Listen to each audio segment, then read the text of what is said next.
Discussion on estimation of right ventricular systolic pressure by Doppler echocardiography. Estimation of right ventricular systolic pressure by Doppler echocardiography is done from the apical four-chamber view. The color Doppler image shows the bluish mosaic tricuspid regurgitation jet behind the closed tricuspid wall along the intraarterial septum into the right atrium. The Doppler line is seen crossing the uppermost portion of this jet. The Doppler spectral tracing is seen in the left panel. It is a tongue-shaped jet and the peak velocity is measured using the cursor. There is some obliquity between the direction of the jet and the Doppler line. This can cause underestimation of the pressure. Though angle correction algorithms are available in modern echo machines, measurement errors may be magnified. Peak gradient of the tricuspid regurgitation jet is calculated from the velocity using the simplified Bernoulli equation P is equal to 4V squared. The original Bernoulli equation is delta P is equal to P2 minus P1 equal to 4 into V2 squared minus V1 squared. V1 proximal velocity, V2 distal velocity.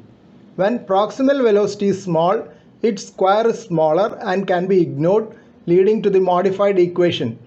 In this case, the proximal velocity is blood flow velocity on the right ventricular aspect of the tricuspid wall in systole, which is minimal.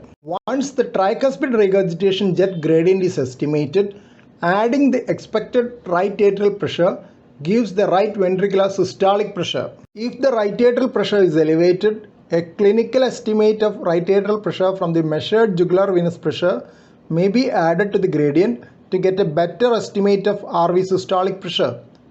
Diameter of the inferior vena cava measured from the subcostal view can also be used to get an estimate of the right atrial pressure. When the inferior vena cava is plethoric, dilated with poor inspiratory collapse, a simple method is to add 20 mm of mercury to the TR gradient to get the RVSP, though various complex algorithms have been published for this purpose. When there is no obstruction of the pulmonary wall, right ventricular systolic pressure gives a good estimate of the pulmonary artery systolic pressure as the gradient at the pulmonary wall is minimal.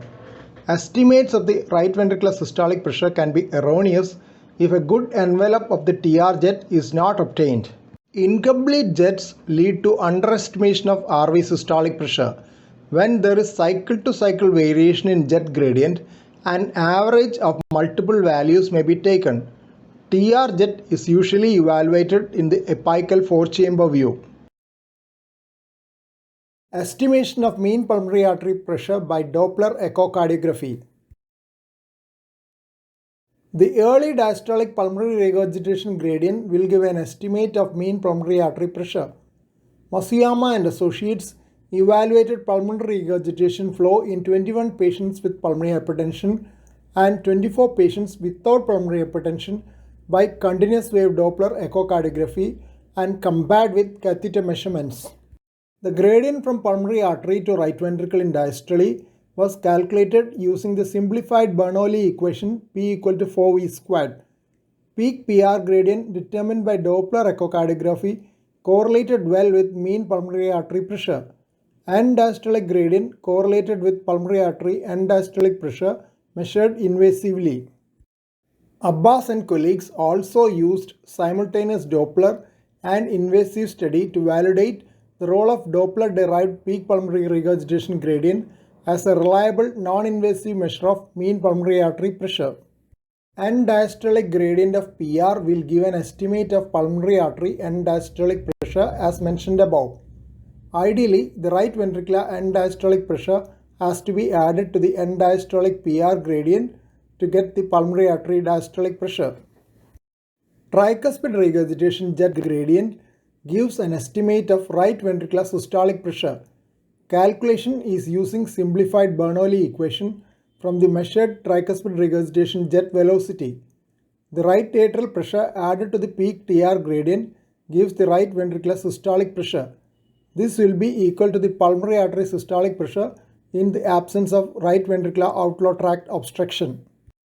Mean pulmonary artery pressure can be calculated from end diastolic pressure and systolic pressure as follows. Mean pulmonary artery pressure equal to 2/3 of pulmonary artery diastolic pressure plus 1/3 of pulmonary artery systolic pressure. Intravenous agitated saline contrast can improve the signals of pulmonary regurgitation and tricuspid regurgitation. The gold standard for assessment of pulmonary hypertension is still right heart catheterization, but the invasive nature makes repetitive measurement difficult.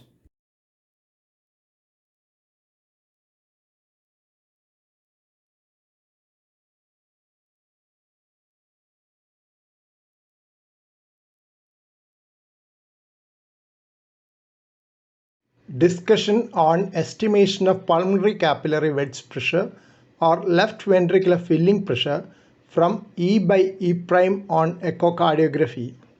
Conventionally, pulmonary capillary wedge pressure is measured using a catheter in the pulmonary artery. Pulmonary artery diastolic pressure measured by a Swan-Ganz balloon flotation catheter at bedside is often taken as a surrogate of pulmonary capillary wedge pressure. Ideal method of bedside measurement is balloon occlusion of a pulmonary artery branch to get the distal pressure, but it cannot be done on a continuous basis as it will compromise flow to the territory and vascular complications can ensue. True pulmonary capillary wedge pressure, as the name implies, is obtained after wedging an end-hole catheter with no side holes, typically a Conan catheter, during right heart catheterization. Nagu formula can be used for calculation of PCWP from the Doppler-derived mitral E by E prime ratio. PCWP is usually equal to the left atrial pressure and hence the left ventricular filling pressure. E prime has been considered as a preload independent index of left ventricular relaxation. Nagu formula uses mitral E velocity during early diastolic flow corrected for the influence of left ventricular relaxation, that is E by E prime ratio, to estimate the mean PCWP.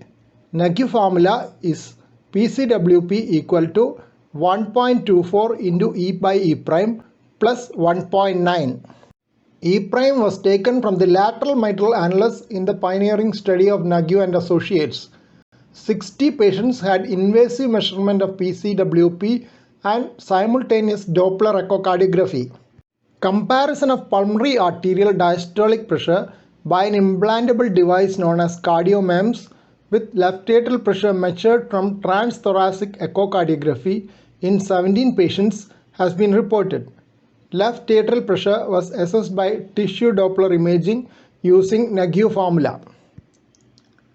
The study was in patients with congestive heart failure and showed direct linear correlation between pulmonary artery diastolic pressure and simultaneously measured left ventricular filling pressure by echocardiography. They had averaged septal and lateral mitral annular velocities for calculation of PCWP using Nagu formula. Sugimoto and colleagues studied 165 patients with almost equal number of heart failure with preserved ejection fraction and heart failure with reduced ejection fraction. In their study, PCWP had the strongest correlation with E by A ratio in both groups. This was followed by left atrial diameter and E by E prime. Receiver operating characteristic analysis showed that the combination of abnormal E prime less than or equal to 8 and elevated E by A had high diagnostic accuracy compared with E by E prime in both heart failure with preserved ejection fraction and reduced ejection fraction. Cutoff values of E by A was 1.81 in heart failure with preserved ejection fraction and 1.16 in the heart failure with reduced ejection fraction group for predicting mean PCWP more than 18 millimeters of mercury. In sharp contrast with these reports, Mullens and colleagues did not find a correlation between mitral E by EA and PCWP in their prospective study of advanced decompensated heart failure in NYHA class 3 to 4 with left ventricular ejection fraction 30% or less. These patients underwent simultaneous echocardiography and hemodynamic evaluation on admission and after 48 hours of intensive medical therapy. The lack of correlation was more in those with larger left ventricular volumes, more impaired cardiac reflexes, and in the presence of cardiac resynchronization therapy. Sensitivity and specificity of mitral E by EA ratio 15 to identify a PCWP 18 mm of mercury were 66% and 50% respectively. But several letters to the editor were published, including one by Nagu, which pointed out several limitations in the methodology of the study.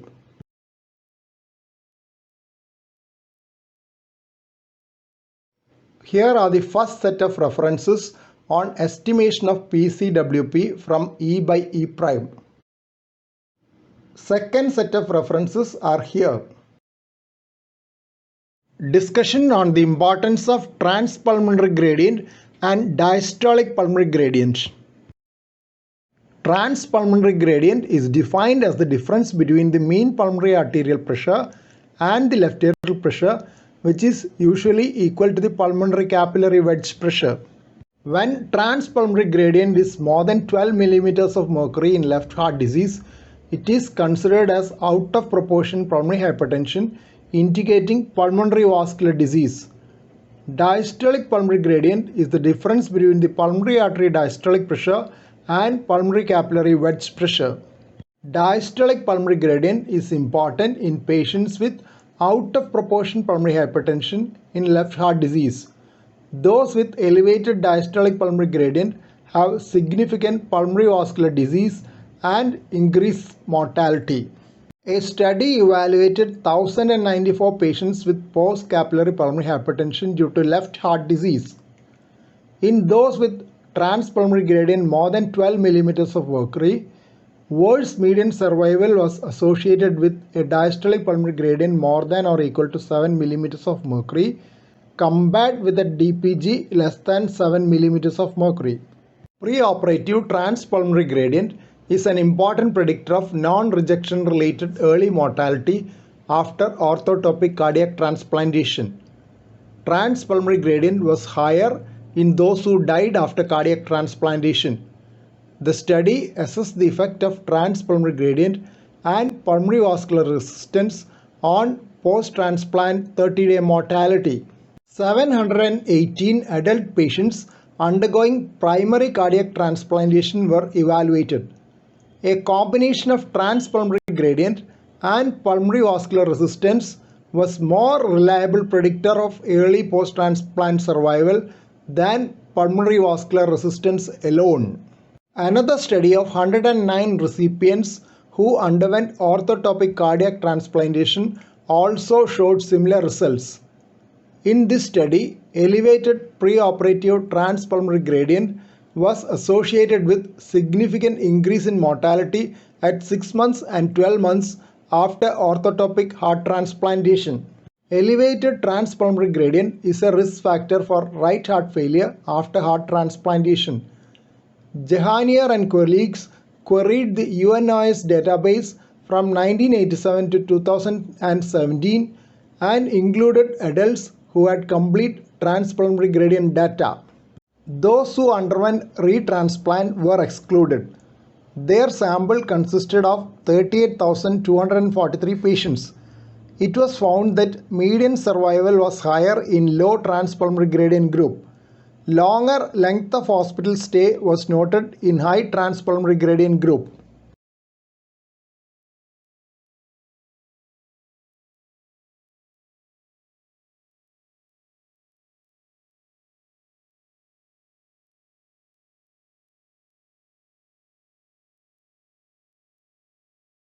Discussion on major aortopulmonary collateral arteries or MAPCAs. Major aortopulmonary collateral arteries occur in cyanotic congenital heart diseases with decreased pulmonary blood flow, tetralogy of Fallot-like physiology. They are a natural protective mechanism to improve pulmonary blood flow.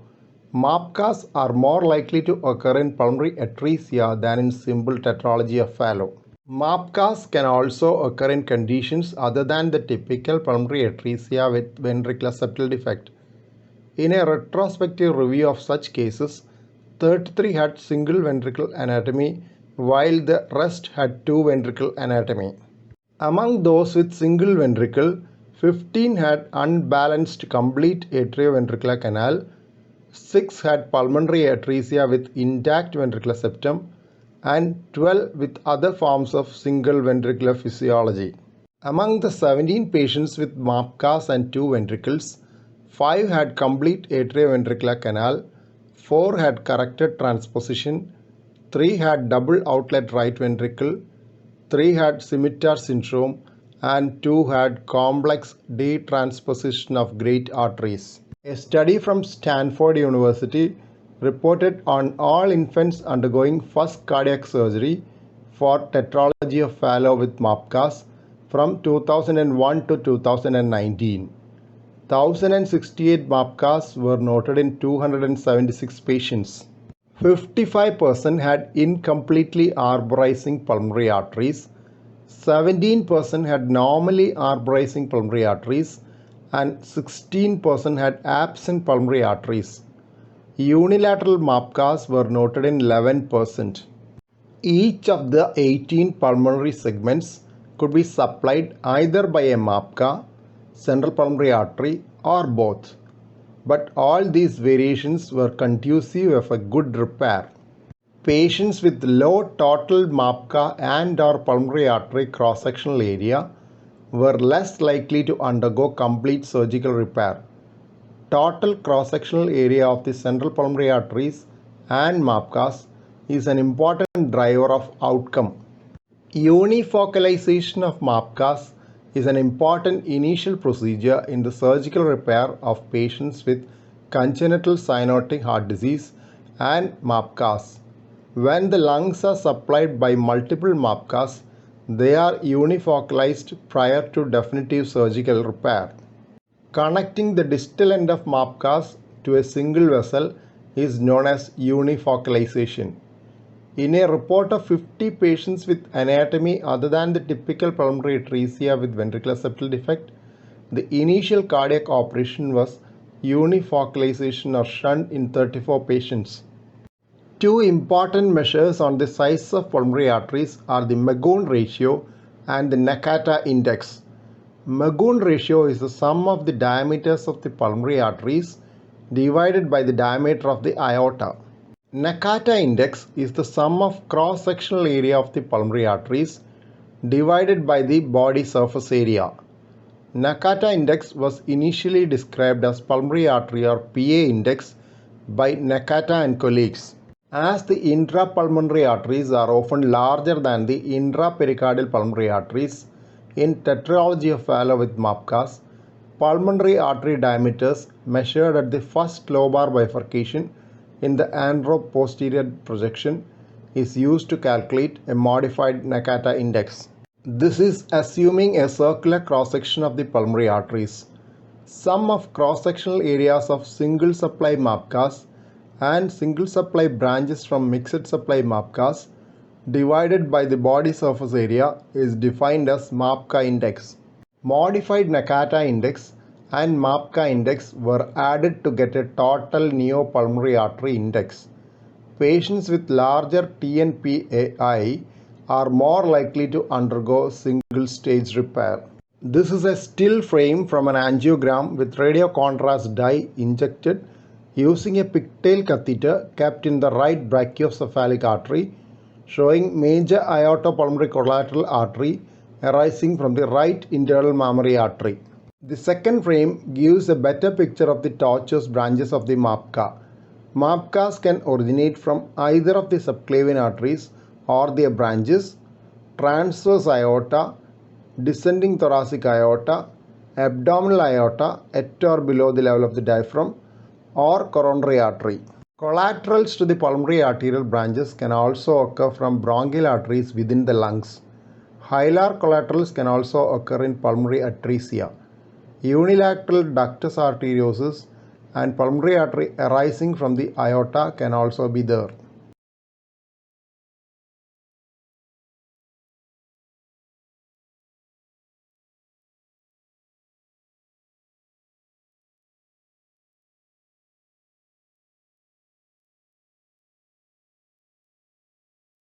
How does SGLT2 inhibition improve heart failure? Different ways by which SGLT2 inhibition can improve heart failure are natriuresis and osmotic diuresis. These in turn leads to reduction of plasma volume and preload, and associated decrease in blood pressure, afterload and arterial stiffness follows. Reduction in afterload can improve subendocardial blood flow as well. SGLT2 inhibitors are a new class of oral hypoglycemic agents. EMPA-REG outcome trial with empagliflozin and CANVAS program with canagliflozin were the two important initial studies which demonstrated favorable cardiovascular effects of SGLT2 inhibitors. CANVAS-R was CANVAS renal study. Total number of participants in CANVAS program, which included CANVAS and CANVAS-R, was 10,142 patients who had type 2 diabetes mellitus and high cardiovascular risk. Four main potential reasons for protection against heart failure hospitalization by SGLT2 inhibitors were: 1. Contraction of plasma volume and reduction of blood pressure, reducing preload and afterload. 2. Increased ketone production can be used for production of ATP by the myocardium more efficiently. 3. Inhibition of sodium-hydrogen exchange in myocardial cells can lead to reduction of hypertrophy, systolic dysfunction, fibrosis and remodeling. 4. Reduced arrhythmic risk, possibly due to suppression of sympathetic nervous system leading to lower sudden cardiac death. Several other potential mechanisms for cardioprotection with SGLT2 inhibitors include: 1. Increase in erythropoietin levels and erythropoiesis. 2. Reduction in hyperuricemia mediated by glycosuria. 3. Decreasing epicardial fat mass. 4. Improving vascular function. 5. Prevention of ischemia reperfusion injury. 6. Reduction of inflammation. Key advantages of SGLT2 inhibitors are their efficacy in treatment and prevention of heart failure, efficacy on top of excellent background therapy including ARNI blockade, rapid onset of benefit, efficacy independent of glycemic status, and associated renal protection.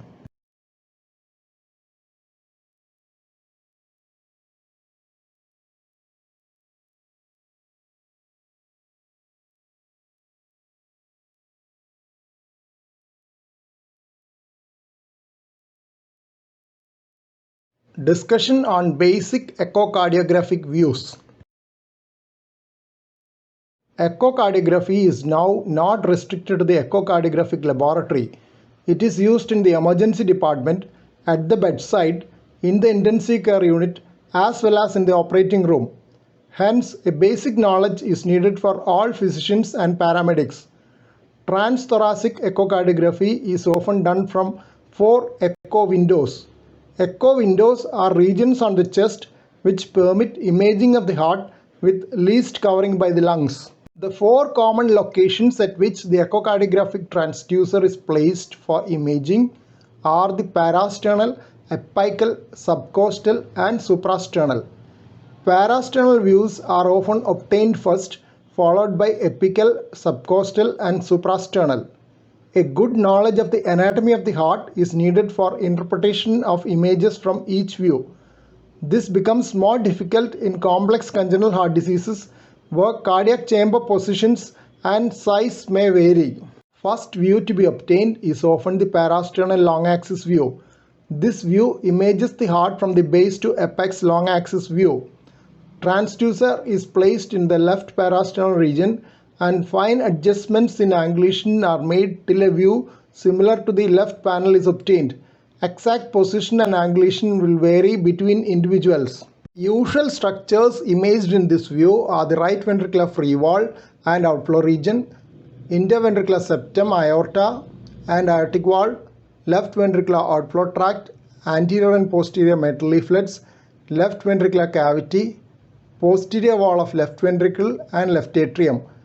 Color Doppler imaging is used to image the flow directions and abnormal flows if any. Here is an animated view from the parasternal long axis.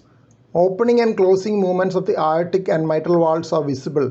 Contraction of each region of the left ventricle is also inspected closely for any abnormalities of regional wall motion. Parasternal short axis view is obtained by rotating the transducer almost at right angle in the same location so that the echo beam is perpendicular to the base apex axis of the heart.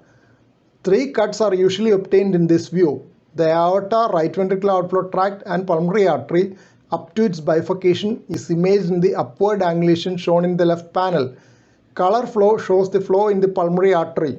Slight downward angulation of the transducer from this view give the left ventricular cross-section with mitral valve cross-section within. Right ventricular cavity is elliptical in this view and left ventricular cavity is circular. Wall motion of the left ventricle can be assessed in this view also.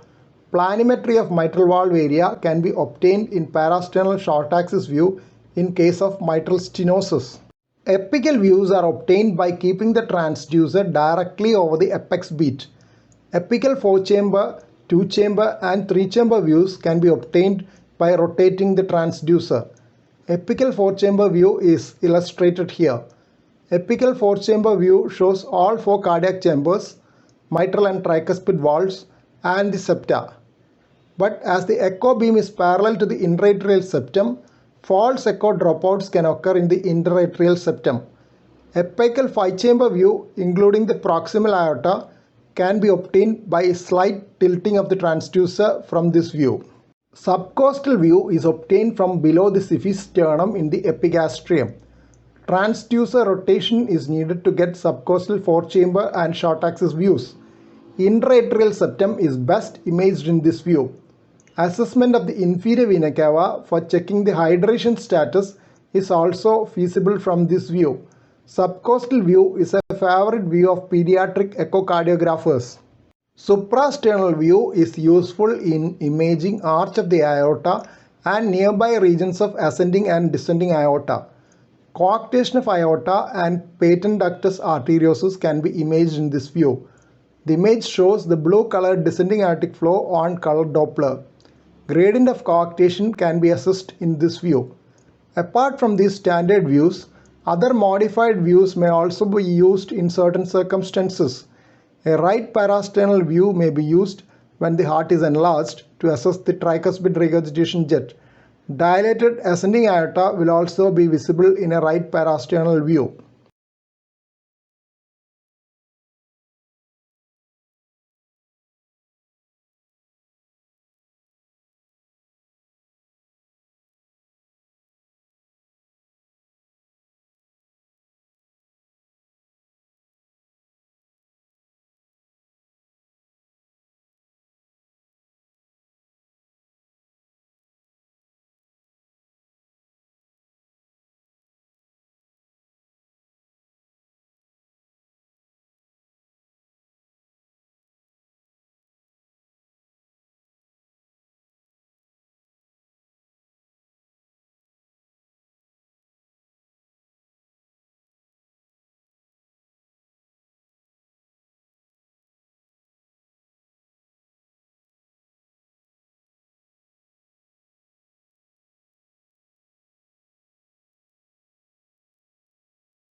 An annotated video of normal color Doppler echocardiogram illustrating various views and an MO tracing is shown here. Keep watching. Discussion on basics of intracardiac electrograms. Myocardial cells generate the cardiac action potentials. The bipolar electrode, which is a combination of two poles, record potentials generated by various cells in its field of measurement. Electrophysiology catheters are shown in the left anterior oblique view. The surface ECG electrodes are marked with yellow arrows. The decapolar catheter is situated in the coronary sinus and has been introduced from above using a jugular vein puncture.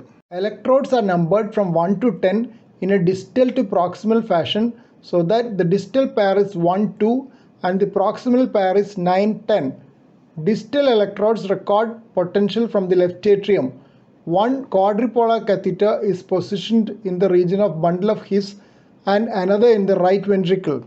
All electrode pairs are connected to a junction box and through it to the EP recorder.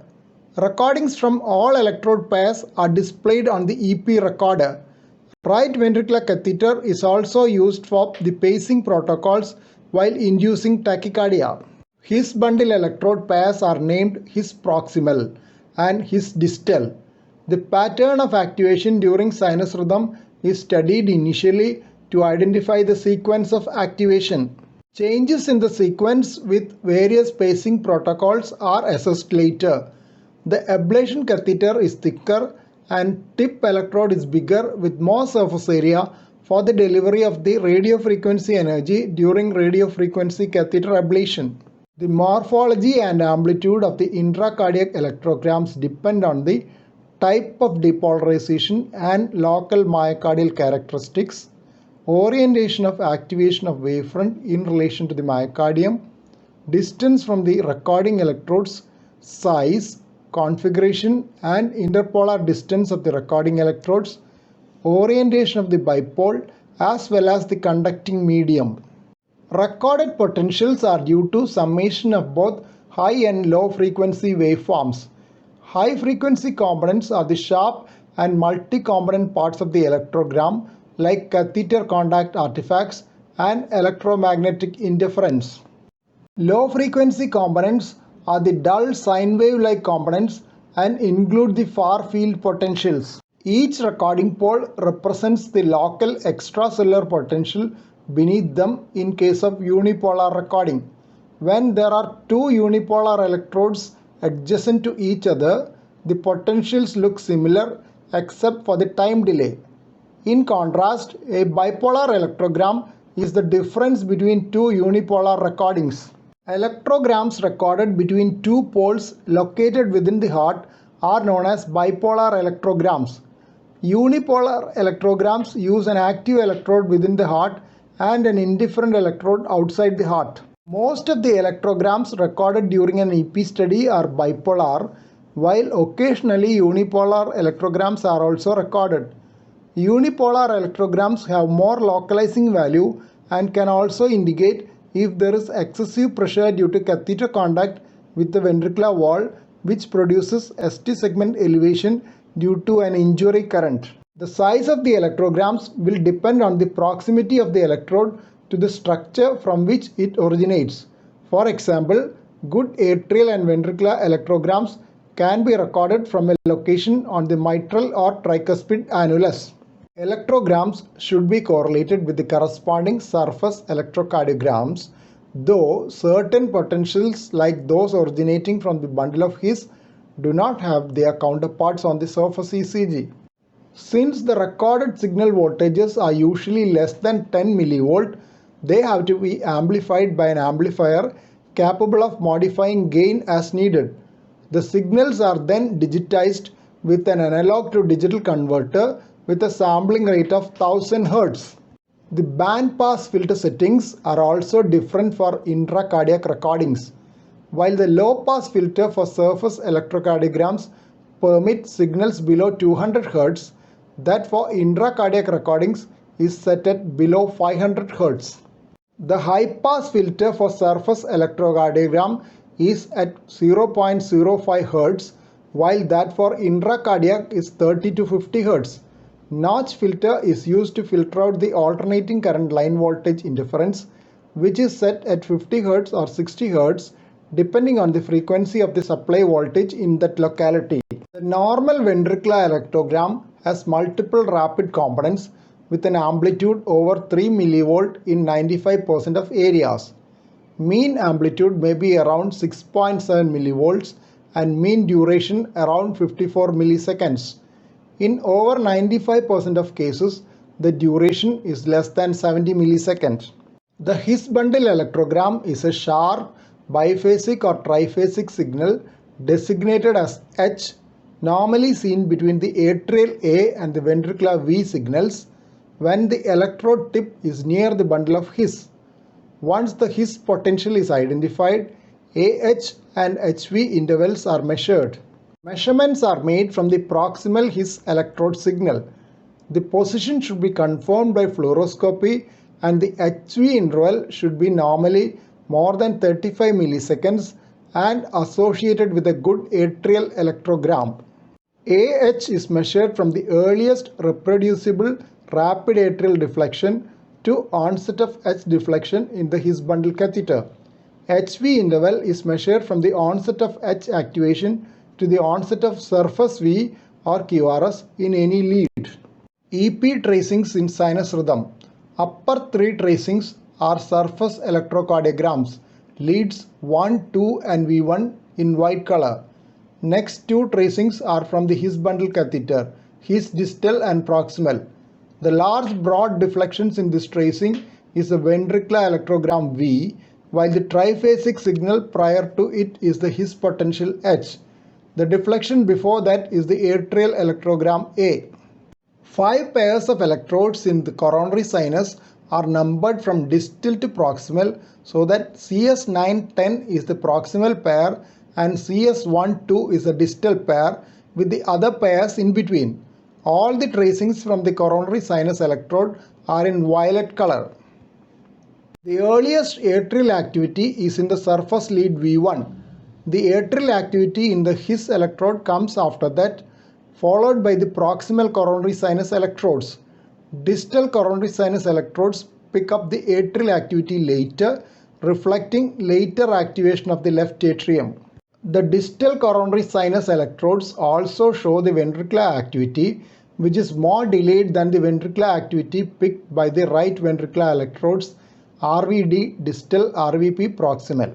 Mapping electrode or ablation catheter picks up atrial and ventricular activities and a tiny His potential. The distal mapping electrode MAPD picks up a fractionated atrial electrogram, a tiny His potential and a relatively smaller ventricular electrogram.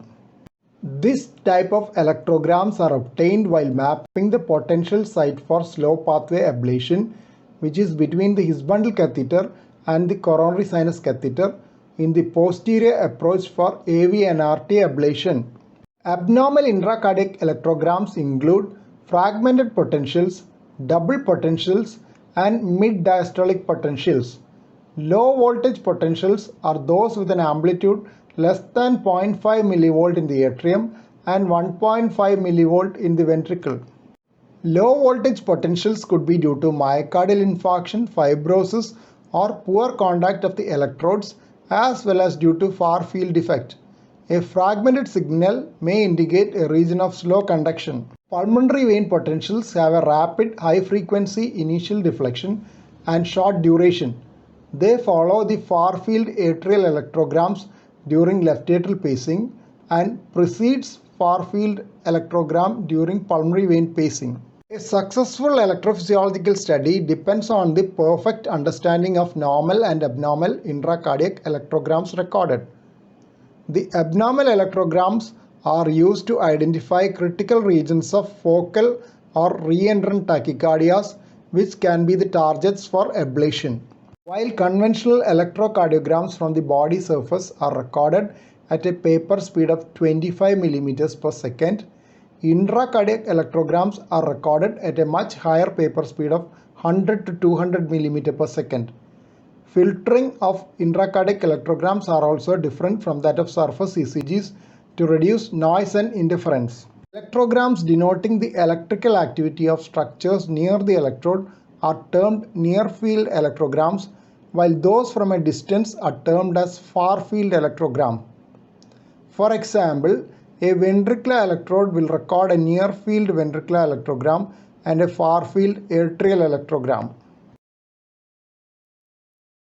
Discussion on third heart sound in health and disease. Third heart sound occurs in early diastole due to rapid deceleration of transmitral blood flow as the ventricles fill. It corresponds in timing to shortly after the peak of the early diastolic E wave of transmitral flow.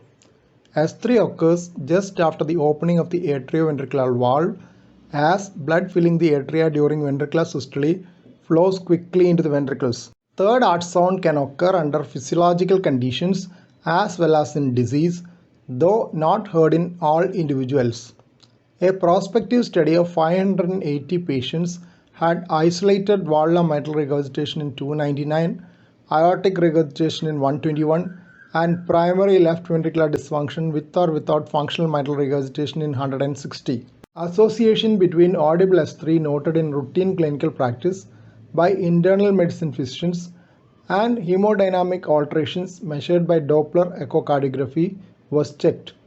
S3 was more often heard in patients with primary left ventricular dysfunction compared to mitral or aortic regurgitation. Patients with S3 were more likely to have class 3 or 4 symptoms and higher mean pulmonary arterial pressures. It was a marker of severe regurgitation in all patient groups with highest odds ratio in mitral regurgitation. While S3 was associated with marked dilatation in mitral regurgitation, it was associated with ejection fraction less than 50% in aortic regurgitation. Physiological S3 is because of rapid early diastolic ventricular filling.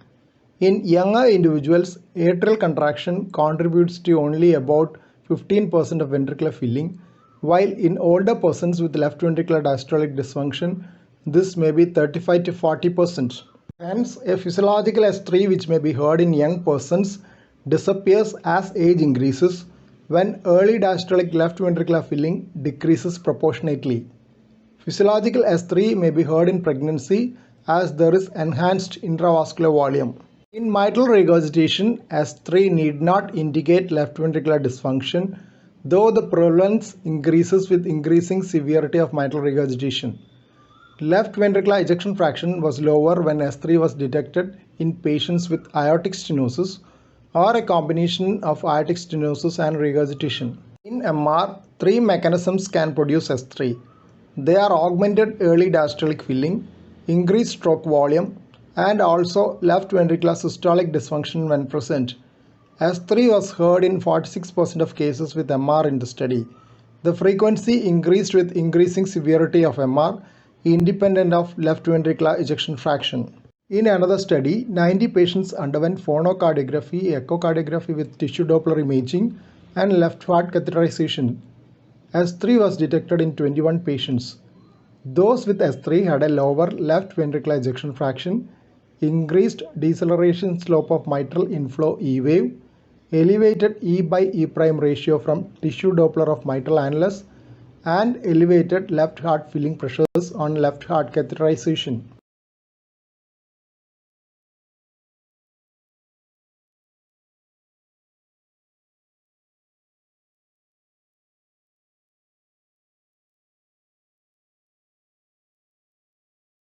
Heart disease in pregnancy is a challenge for the obstetrician and the cardiologist. This discussion covers MWHO, CAPREC, Sahara and CAPREC-2 risk scores for risk stratification of heart disease in pregnancy. Hemodynamic changes in pregnancy and labor can adversely affect many of the significant cardiac lesions. Increase in blood volume and heart rate are the important factors during pregnancy. In general, stenotic lesions and pulmonary hypertension are poorly tolerated, while regurgitant lesions are better tolerated. Specific risks like aortic dissection and rupture are there for coarctation of aorta. Several risk stratification schemes have been developed for assessing risk of pregnancy with heart disease over the years. According to modified World Health Organization classification, obstetric patients with heart disease are classified into Class 1 very low risk, Class 2 low to moderate risk, Class 3 high risk, Class 4 extremely high risk. Pregnancy is contraindicated. Modified WHO Class 1 includes the following: mild pulmonary stenosis, small patent ductus arteriosus and mitral valve prolapse, successfully repaired simple lesions including atrial and ventricular septal defects, patent ductus arteriosus and anomalous pulmonary venous drainage, isolated atrial or ventricular ectopic beats. Class 2 includes unoperated AST and VST, repaired tetralogy of Fallot and Morse arrhythmias, mild left ventricular dysfunction, hypertrophic cardiomyopathy, Marfan syndrome without aortic dilatation, bicuspid aortic valve associated with aortic disease having diameter less than 45 mm, native and tissue valvular disease which is not included in class 1 or 4, and repaired coarctation may be included in either class 2 or 3 depending on individual situations. Class 3 includes mechanical heart valves, systemic right ventricle as after atrial switch operation for transposition of great arteries, Fontan circulation, unrepaired cyanotic heart disease, other complex congenital heart diseases, Marfan syndrome with aortic diameter between 40 to 45 mm, and bicuspid aortic valve with aortic dilatation in the range of 45 to 50 mm. Class 4, that is pregnancy contraindicated, includes pulmonary arterial hypertension of any cause, severe systemic ventricular dysfunction with low ventricular ejection fraction below 30%, New York Heart Association functional class 3 to 4, previous peripartum cardiomyopathy with any residual left ventricular dysfunction, severe mitral stenosis, severe aortic stenosis which is symptomatic, Marfan syndrome with aortic dilatation more than 45 mm, aortic dilatation more than 50 mm associated with bicuspid aortic valve, and severe native coarctation of aorta.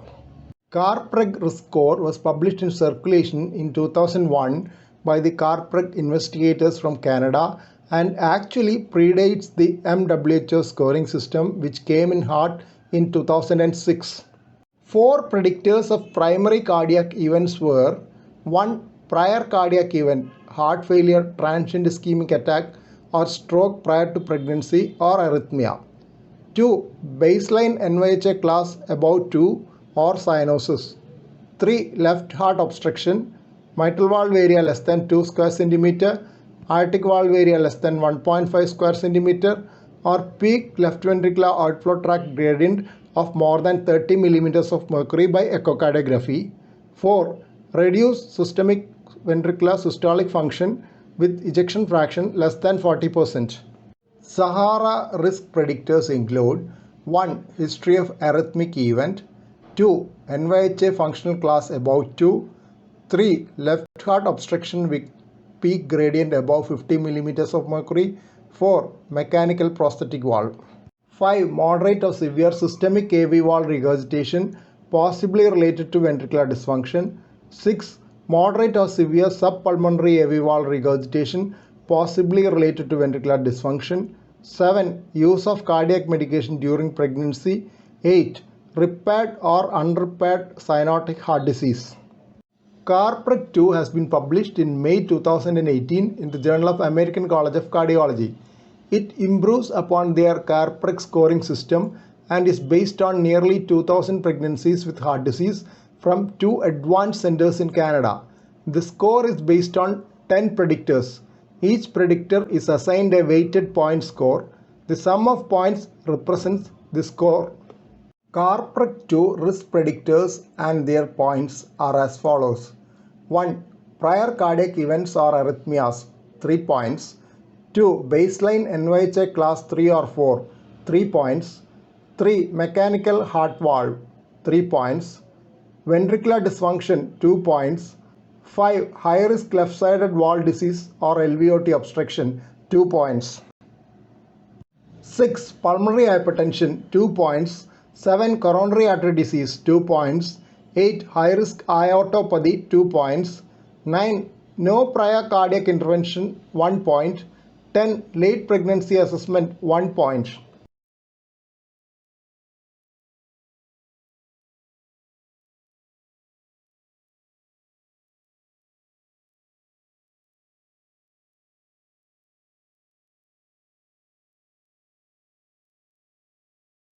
Discussion on clinical types of double outlet right ventricle or DORV. Double outlet right ventricle had been divided into 4 clinical types earlier. TOF-like features resemble tetralogy of Fallot with VST and pulmonary stenosis. ECG shows right axis deviation. TGA-like subpulmonary VST with or without PS. ECG shows left ventricular volume overload with right axis deviation. VST like subaortic VST without PS. ECG shows LV volume overload and left axis deviation. Eisenmenger like subaortic VST with pulmonary vascular obstructive disease. Society of Thoracic Surgeons and European Association of Cardiothoracic Surgery international nomenclature defines 4 types of DORV based on the clinical presentation and treatment. VST type, Fallow type, TGA type, that is Taussig Bing, and DORV non-committed VST, that is remote VST. VST type presents with clinical signs of unrestricted ventricular septal defect. In VST type, the VST is subaortic. Fallow type has either a subaortic or doubly committed VST and pulmonary outflow stenosis. TGA type presents in newborn period like transposition of great arteries. It has a subpulmonary VST and the pulmonary artery does not arise 100% from the right ventricle. In DORV non-committed VST or remote VST type, the VST is not related to either great vessel and can extend from perimembranous region to the inlet or trabecular region. The VSD is separated by muscle of size more than the aortic diameter from the great vessels. Double conus is constantly present in this type and both great vessels arrives fully from the right ventricle. 8 echocardiographic types have been described by Pang and Associates. The classification was based on 3 factors: the relative position of great arteries, whether it was normal or abnormal, the relationship between great arteries and the VST, whether committed or non-committed, and the presence or absence of right ventricular outflow tract obstruction. They named types 1, 2, 3 and 4 with subtypes A and B, making a total of 8 types. This classification was called Modified Fuai classification after the name of their hospital.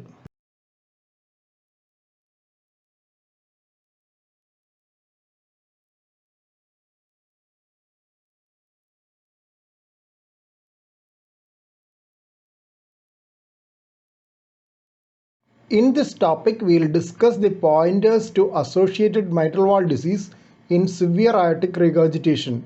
Mid-diastolic Austin Flint murmur in severe AR may be mistaken for associated mitral stenosis. Pointers of associated mitral valve obstruction in severe aortic regurgitation are: 1. Long duration of symptoms. Long duration of symptoms, even decades, can occur in mitral stenosis.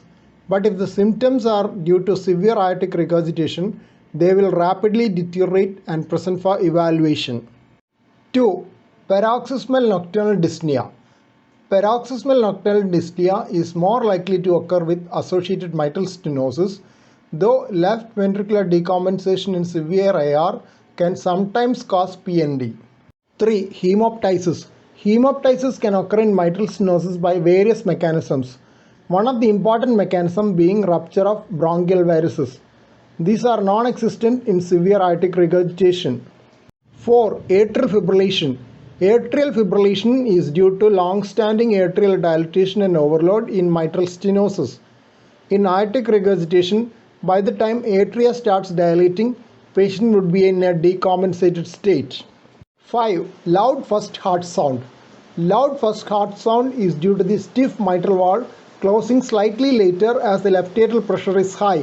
This does not occur in isolated aortic regurgitation. Opening stab is the typical opening sound of a stenosed mitral valve, which is characteristic of MS and does not occur in isolated AR. Orthopnea can occur in severe MS as well as decompensated AR. When a combination of lesions is present, it is often difficult to assess the severity of each clinically. This even extends to echocardiography sometimes. AR shortens pressure half time in MS, which would mean overestimation of severity of MS.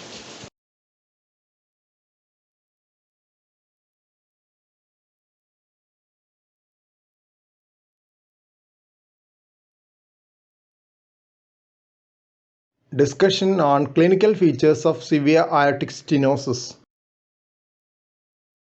Angina, syncope, and features of heart failure are the important symptoms of aortic stenosis which correlate with survival. The median survival with these symptoms are 5, 3, and 2 years respectively. Angina occurs in aortic stenosis because of a demand-supply mismatch in a hypertrophied left ventricle. Syncope is related to exercise and is due to a relatively fixed cardiac output in the face of systemic vasodilatation which occurs with exercise. Since the cardiac output can hardly increase with exercise in severe AS, cerebral hypoperfusion and syncope results. In degenerative calcific aortic stenosis, which is seen mostly in the elderly, average survival after the onset of symptoms is 2 to 3 years. Patients with syncope, angina and dyspnea need prompt aortic valve replacement. Aortic stenosis is the most common valvular lesion in Europe and North America. The characteristic pulse in severe AS is slow rising, low volume pulse known as pulsus parvus et tardus. A bisference pulse is noted in a combination of aortic stenosis and aortic regurgitation. Bisference pulse has two peaks in systole and is more likely to occur in free aortic regurgitation or dominant aortic regurgitation rather than in dominant aortic stenosis. Pulsus alternans has been described in acquired aortic stenosis, but the finding was mostly in left ventricular pressure tracings and the amplitude of variation was much lesser in arterial pressure tracings. It was not seen in congenital aortic stenosis of similar severity in that study. The systolic pressure is low and the pulse pressure is narrow in severe aortic stenosis, but hypertension can occur in degenerative aortic stenosis, particularly in the elderly. In one study, 32% of the 193 patients with symptomatic aortic stenosis had history of hypertension, while the remaining 131 patients were normotensive. The apex is formed by the left ventricle in aortic stenosis and it is a heaving, that is sustained and forceful apex beat in severe aortic stenosis. In severe AS, the aortic component of second heart sound is soft and delayed. Sometimes even a paradoxical split may occur. Fourth heart sound may be audible due to the forceful atrial contraction needed to improve the filling of a hypertrophied left ventricle. Third heart sound can be heard in left ventricular failure. Systolic thrill is felt in severe AS in the aortic area and over the carotids. A systolic thrill can also occur in lower degrees of aortic stenosis if there is associated aortic regurgitation. The ejection systolic murmur is harsh, loud, long, late peaking and best heard in the aortic area and conducted to the carotids in severe AS. The murmur may become less audible if the left ventricle fails and hence severe AS is an important differential diagnosis of dilated cardiomyopathy. When the left ventricular function improves with treatment or inotropic support, the murmur becomes more prominent in severe AS with heart failure. In aortic stenosis of the elderly, the murmur of aortic stenosis is harsh in the aortic area and more musical in the mitral area, resembling associated mitral regurgitation. This phenomenon is known as Galavadin dissociation. It was described by Galavadin in 1925.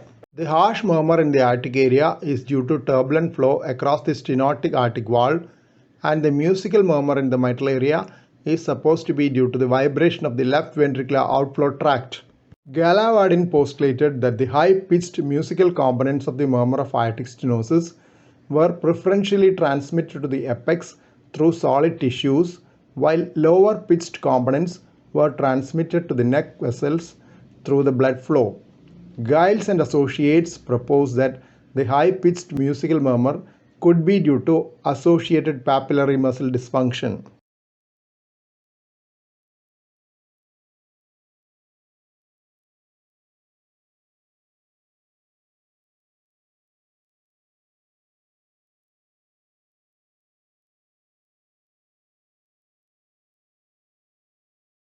Discussion on rheumatic aortic stenosis. Aortic stenosis in rheumatic heart disease seldom occurs alone, but in combination with aortic regurgitation or other valvular lesions. Isolated aortic stenosis is most commonly congenital in young age group and degenerative in elderly. In severe aortic stenosis, the left ventricle hypertrophies as a compensatory mechanism. The type of hypertrophy is known as concentric left ventricular hypertrophy. In concentric hypertrophy, there is thickening of the left ventricular wall without enlargement of the left ventricular cavity. In late stages, as the left ventricle fails, it may dilate. Important symptoms of aortic stenosis are effort angina, exertional dyspnea, and exertional syncope. Effort angina occurs due to the mismatch between coronary arterial blood supply and the demand of a hypertrophied left ventricle. Exertional syncope occurs due to fixed cardiac output. When there is peripheral vasodilatation with exercise, the fixed cardiac output causes cerebral hypoperfusion and syncope. Important physical findings of aortic stenosis include a slow rising low volume pulse, pulsus parvus et tardus, heaving apex, sustained and forceful, soft aortic component of second heart sound, ejection click, and an ejection systolic murmur in the aortic area. The murmur of aortic stenosis is conducted to the carotids and may be associated with a thrill in the aortic area. It may be necessary to feel inhaled expiration to feel a less prominent thrill. Ejection click of aortic stenosis is non-phasic with no significant variation with respiration. Echocardiogram from parasternal long axis view showing thickened and doming aortic valve in severe aortic stenosis, domed AV. RV right ventricle, IVS interventricular septum, LV left ventricle, MV mitral valve, LVPWO left ventricular posterior wall, LA left atrium. Left ventricle is hypertrophied as evidenced by the thickened interventricular septum. Severe symptomatic aortic stenosis can be treated by aortic valve replacement either with a mechanical prosthesis or a bioprosthetic valve. Recently, transcatheter aortic valve implantation or TAVI, also known as transcatheter aortic valve replacement or TAVR, has been introduced as a novel therapy. This approach is growing momentum, though a bit expensive currently. TAVI has been done mostly for the degenerative aortic stenosis of elderly than rheumatic aortic stenosis. Surgical repair of rheumatic aortic stenosis is another option in view of the long-term problems of a prosthetic valve in young persons. Various procedures described are decortication or peeling of the rheumatic thickening, shaving off and thinning the valve, commissurotomy, and decalcification. Repair may be considered for mild to moderate aortic lesions during concomitant mitral valve surgery with acceptable results. Repair can also be considered in young persons where the cumulative long-term problems of a prosthetic valve is more. Any procedure has to be done before the left ventricle starts dilating due to irreversible fibrotic changes in the left ventricular myocardium. But since AS is an afterload mismatch condition, the chance for improvement is more than in AR of corresponding severity and left ventricular dysfunction. In AS, the left ventricle has a chance of recovering once the afterload mismatch is removed. A report of 30 patients with rheumatic aortic stenosis in patients less than 30 years presenting with associated mitral stenosis has been published. 3 of the patients had additional tricuspid stenosis. History of rheumatic polyarthritis was given by 28 patients. Interestingly, the murmur of aortic stenosis was absent initially in 8 of the 10 patients who presented in congestive heart failure. All the patients underwent cardiac catheterization. Cine angiography showed tri-leaflet aortic valve, unlike in congenital aortic stenosis. Raised pulmonary vascular resistance was found in 87% patients.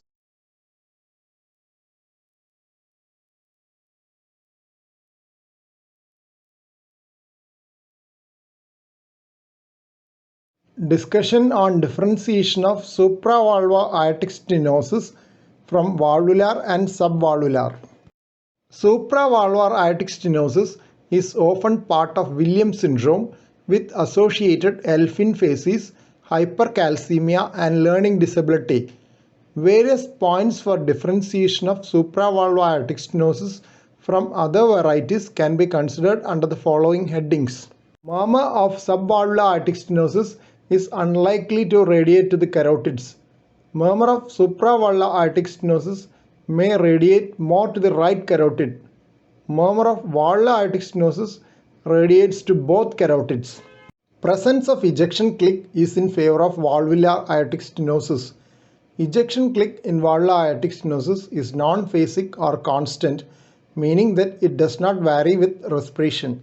Supravalvular AS is unlikely to be associated with aortic regurgitation, while it can occur in valvular and subvalvular variety. In fact, aortic regurgitation may be seen in almost half of those with subvalvular membranous aortic stenosis. Aortic regurgitation in subvalvular aortic stenosis is due to damage to the aortic cusps because of the jet from the subaortic narrowing. It may be noted that discrete subvalvular membranous aortic stenosis is different from dynamic subaortic obstruction seen in hypertrophic obstructive cardiomyopathy. Anisosphygmia with right brachial pulse more prominent than left may occur in supravalvular aortic stenosis due to the direction of the jet towards the right brachiocephalic artery. There may be a corresponding difference of blood pressure more than 10 millimeters of mercury between the two upper limbs. Anisosphygmia is not a feature of subvalvular or valvular aortic stenosis. Anisosphygmia in supravalvular aortic stenosis is due to Coanda effect. Coanda effect is the tendency of a jet stream to adhere to a wall. French and colleagues evaluated 56 patients with supravalvular aortic stenosis. 48 patients had unequal blood pressure in the upper limbs. Mean difference in pressure was 18 millimeters of mercury between the upper limbs. In valvular aortic stenosis, the velocity of the jet is quickly dissipated beyond the stenotic orifice. In supravalvular aortic stenosis, smooth narrowing causes the jet to adhere to the ascending aortic wall. The high velocity stream along the right aortic wall causes a disproportionately high blood pressure in the right arm in most patients with supravalvular aortic stenosis. In that study, 40 patients had right upper limb pressure greater than left, while 8 patients had left upper limb pressure greater than right. The mean difference in pressure between the upper extremities in valvular aortic stenosis was only 3.5 millimeters of mercury.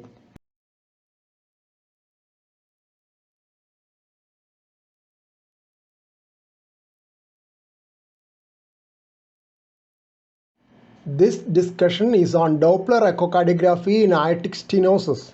Doppler echocardiography in aortic stenosis is usually done from the apical 5-chamber view. It can be done from suprasternal view as well. In the past, when dedicated continuous wave Doppler pencil probes were used, the window of choice was suprasternal. Measurements shown here are AV Vmax, peak aortic velocity, AV Vmean, mean aortic velocity, AV max PG, peak aortic gradient, AV mean PG, mean aortic gradient, AV VTI, aortic velocity time integral, AVNTI, aortic velocity envelope time, HR, heart rate. Grading of aortic stenosis according to peak velocity is as follows. Peak aortic velocities less than 2.5 meter per second are considered to be due to aortic sclerosis without significant stenosis. Mild AS has a peak velocity between 2.5 to 3 meter per second. Velocity above 4 meter per second is seen in severe aortic stenosis and those between 3 to 4 meter per second in moderate aortic stenosis. Classification of aortic stenosis by mean gradient is as follows. Mean gradient less than 20 millimeters of mercury is graded as mild, 20 to 40 millimeters of mercury as moderate, and above 40 millimeters of mercury as severe aortic stenosis. In the image, peak velocity is 3.03 meter per second and mean gradient 18.8 millimeters of mercury. By mean gradient, it is mild aortic stenosis, and by peak velocity, it is moderate aortic stenosis. We might as well report it as mild to moderate aortic stenosis. The image also shows an aortic regurgitation jet which is above the baseline, but the measurements of the AR jet are not shown here. Aortic velocity time integral is automatically displayed by the software when the aortic velocity Doppler tracing is manually traced during measurement of peak and mean gradients. Velocity time integral is useful in calculating the aortic valve area by continuity equation. Aortic valve area by continuity equation is calculated as follows.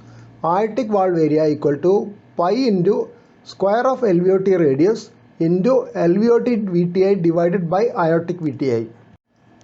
Continuity equation is based on the law of conservation of mass. What comes in must go out. Initial part of the formula calculates the area of the left ventricular outflow tract from the measured diameter of the left ventricular outflow tract. It is multiplied by LVOT VTI to give volume flow. Volume flow is divided by aortic VTI to get aortic valve area. Aortic valve area can be indexed by dividing with calculated body surface area. Body surface area can be calculated if height and weight are available. Normal aortic valve area is 3 to 4 square centimeters. If it is reduced but above 1.5 square centimeter, it is graded as mild aortic stenosis. 1 to 1.5 square centimeter is graded as moderate and less than 1 square centimeter as severe aortic stenosis. According to body surface area, aortic valve area index of more than 0.85 will be mild aortic stenosis and index below 0.6 severe aortic stenosis. Moderate aortic stenosis has an aortic valve area index between 0.6 to 0.85.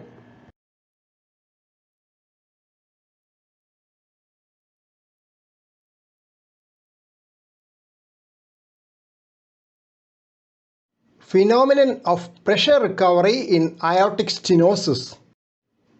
Systolic pressure in the aorta will be lower immediately distal to the valve while it recovers to a higher value more distally in the aorta.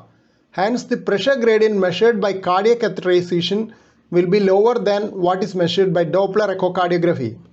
This is even after accounting for the difference between peak-to-peak gradient and peak instantaneous gradient. It may be noted that Doppler measures peak instantaneous gradient while cath measures peak-to-peak gradient which is lower. The lower pressure near the valve is due to the effect of the jet which causes a reduction in the lateral pressure. To get the recovered pressure or settled pressure, catheter has to be pulled back about 2 to 3 centimeters beyond the sinotubular junction. It has been suggested that there may be an overestimation of the severity of aortic stenosis due to pressure recovery in a subgroup of patients with an apparently severe aortic stenosis but not having significant left ventricular hypertrophy. Another in vitro study suggested that differences between catheter and Doppler gradients can reach clinical relevance, especially when the stenosis is moderate and the aorta is small.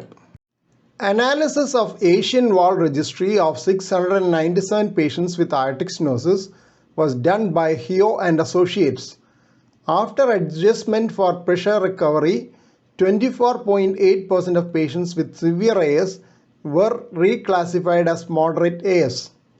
Adjustment for pressure recovery also decreased the frequency of low gradient severe AS from 22.4% to 10.2%. Most of the reclassifications occurred in those with aortic dimension less than 3.5 cm, mean gradient less than 60 mm of mercury, or aortic valve area between 0.8 to 1.0 square centimeters. Those reclassified had a higher 4-year clinical event-free survival rate.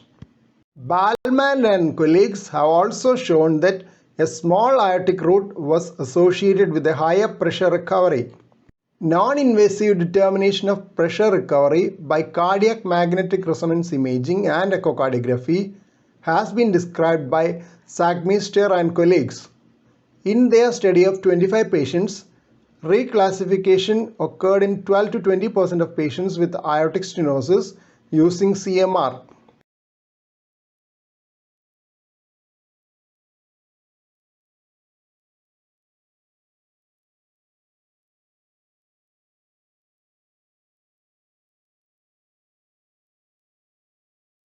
Discussion on valvulo-arterial impedance or ZVA, the global left ventricular afterload in aortic stenosis.